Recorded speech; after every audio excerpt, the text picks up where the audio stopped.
Hey YouTube, how's it going? So today I want to talk about some of the goals I've hit on YouTube, but also some things that are happening in the fish room, and also some future plans on YouTube and connecting it with the fish room. So let's go over that. So I've created 45 videos. Now on average I have 11 subscribers per video, about 50 hours of watch time per video, and about 700 views per video on average. Now that's way above what I expected, so I'm pretty jazzed right now on the YouTube thing, but also on the fish room. About 3 weeks ago I took the fish room and I started focusing every day to put in the time to breed fish. Now I had the fish in here and a lot of them are growing out, but what I've noticed is a lot of them are starting to get ready to breed. Now the discus are still probably a few months out. There are a couple that are pecking at cone. All right, so let's talk about the discus. Now the wilds are doing really good. You'll see here that they are all colored up.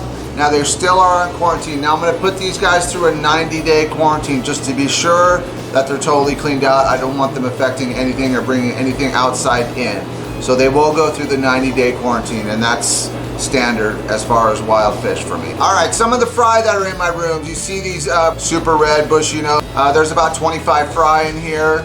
And actually the dad's sitting on another set of eggs. So the reds are really starting to pump out of the ancestris. I do have the green dragons, I have the albino green dragons, and I have the clown plecos, which have not bred yet, but they're getting close. So exciting news on the stirby and the red sailfin Venezuelans. They both laid eggs last week, and I have about 20 fry of the stirby, and right now the third batch of the stirby and the first batch of the red sailfin are hatching in this tray right now. Now I'm not going to disturb it, but there's probably about 40-50 eggs in here that are getting ready to hatch right now, so pretty exciting stuff. So the fish room's really starting to take shape as far as breeding.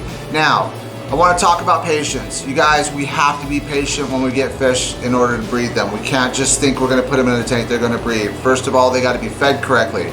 If you're breeding catfish, it's important that you feed catfish. They are not extra fish in tanks, okay? They are their own species and they need to eat accordingly.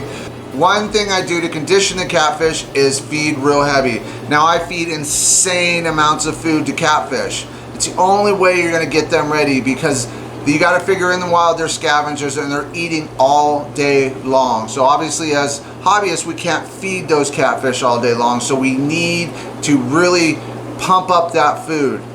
If you just have your catfish and you think they're eating what's kind of being dropped in the tank, probably not doing well, okay? So if you have a community tank and you have catfish in it, my suggestion is when the lights go out, you drop a little food in for them separately. Okay, so day 7 of the Dark Night Rams, we're really looking good. The parents are taking care of them, and you'll see that I actually, in the last video, I talked about how I put the rainbow fish right next to them on purpose, working together. One ram is actually hanging with the fry and keeping them in a tight ball, and the other ram is going to the glass and protecting it from the rainbow fish. And they're switching back and forth. They're constantly doing this all day. So this brings in the parental part of the fish, okay? It gives them the instinct of, we gotta take care of our fry at any cost.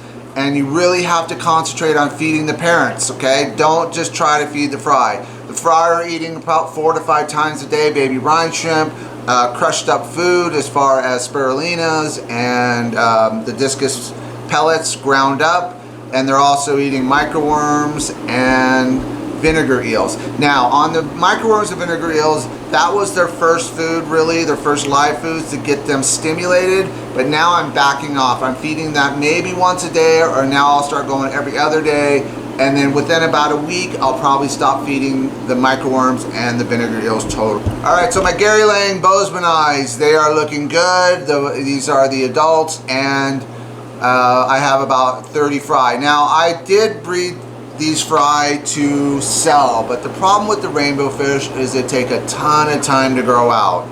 So it's not really a profitable fish as far as the time you have to grow them out to the time they can be sold. Now I did just sell a trio for $70, so they do sell, but it was that was 15 months of grow out. I don't like high light on my tanks. You'll notice in my room, I don't use a lot of lights on tanks. And that's on purpose. Now there are some tanks that I like to grow plants on to hide guppies or fry or anything like that. So I try to grow those floating plants out and I'll use light on those. But as far as the room goes, I try to heat the room and I try to light the room with overhead lights. So I try not to put too many lights on top of tanks.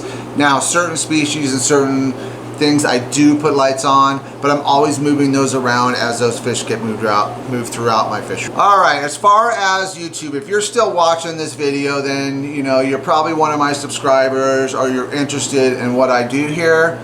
So my wife and I have actually talked about what we should do as far as selling fish. Now I could sell my fish locally, and I will, to the waterfront and Animal Ark locally, and there's probably 7 or 8 fish stores locally that I could sell to, but I like those because I've built relationships with those 2 stores. So I will sell them my rams, I will sell them my L number plecos, I'll sell them my discus, right? But one thing I've thought about is I used to ship discus a lot, okay? It was not my favorite part of the hobby.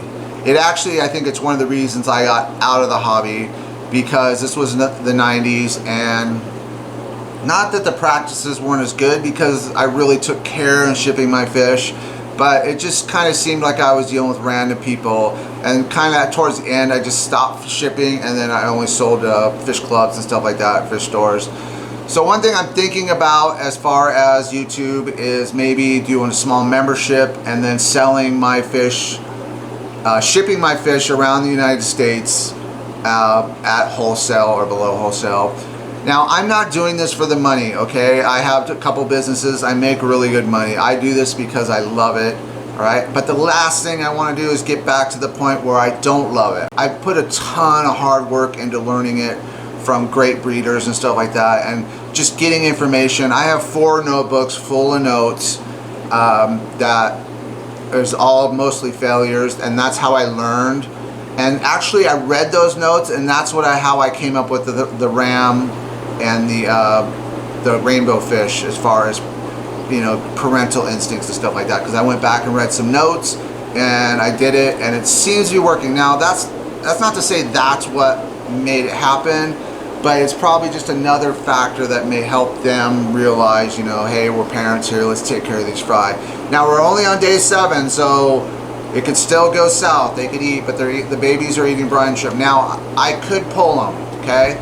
But the ultimate goal is to have the fish take care of their fry. And one thing with my rams is these are from 2 different sources, because I know the ram is man-made, the black ram is man-made, and I know that it's lost most of its parental instincts.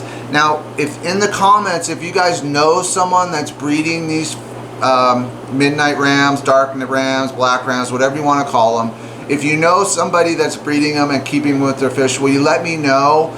Because everyone I talk to says that it's not possible or almost impossible, and I love to hear that kind of stuff, because for me that just means, oh, I'll give that a try. So it kind of gives me a little drive to go for it. But I just want to thank everybody. Now I haven't really figured out the membership thing. $5 a month, you know, that's $60 a year, and then I send you 4 fish at $15 wholesale. I don't know yet with the discus. Now I have other fish obviously I can sell. So just something I'm throwing around, right? Because being at the numbers I'm at with the 500 subscribers, everybody on YouTube that's a creator, their goal is to get to 1,000 subscribers and 4,000 hours watch time. I'm at 2,500 subscribers. For me, it's not about the money. It's not about getting to a certain threshold. Now this is exciting for me, because when I started this channel 7 months ago, I really didn't know what to expect. I was just going to be happy if a few people watched my channel, and if a few people kind of, you know, checked me out, and if I got some comments, that was cool. And that's kind of why I did it. But I did it more as a bet or a dare, kind of, from my wife, saying, yeah, you know, you try YouTube, see how you do. So I did it, and it worked out really well. So I want to go through, you know, and figure this out and make it not worth just me doing it as far as time and money, but worth for you to to receive something for your money. Now, shipping is something I cannot pay for, okay? But I can help with fish, and getting my fish out is important. So whether that's a $60 a year subscription, and then the fish come in and you get a huge discount on those fish. So here's the thing, we are at 500 subscribers, 2,100 watch hours, over 30,000 views, okay? So the fish room has evolved, YouTube has evolved, all right? But if you want to see where it all started with my very first video, which I watched the other day, and actually I was kind of impressed, because usually those first videos, now I'm a little awkward on camera, and I'm still awkward on camera, but I just wanted to let you guys know, if you want to check out the first video that I did, watch this video here, and then leave me some comments and let me know if anything's improved, if any, the lighting, the cameras, the B-roll, anything that looks better than it did. Thanks guys, have a great day, bye.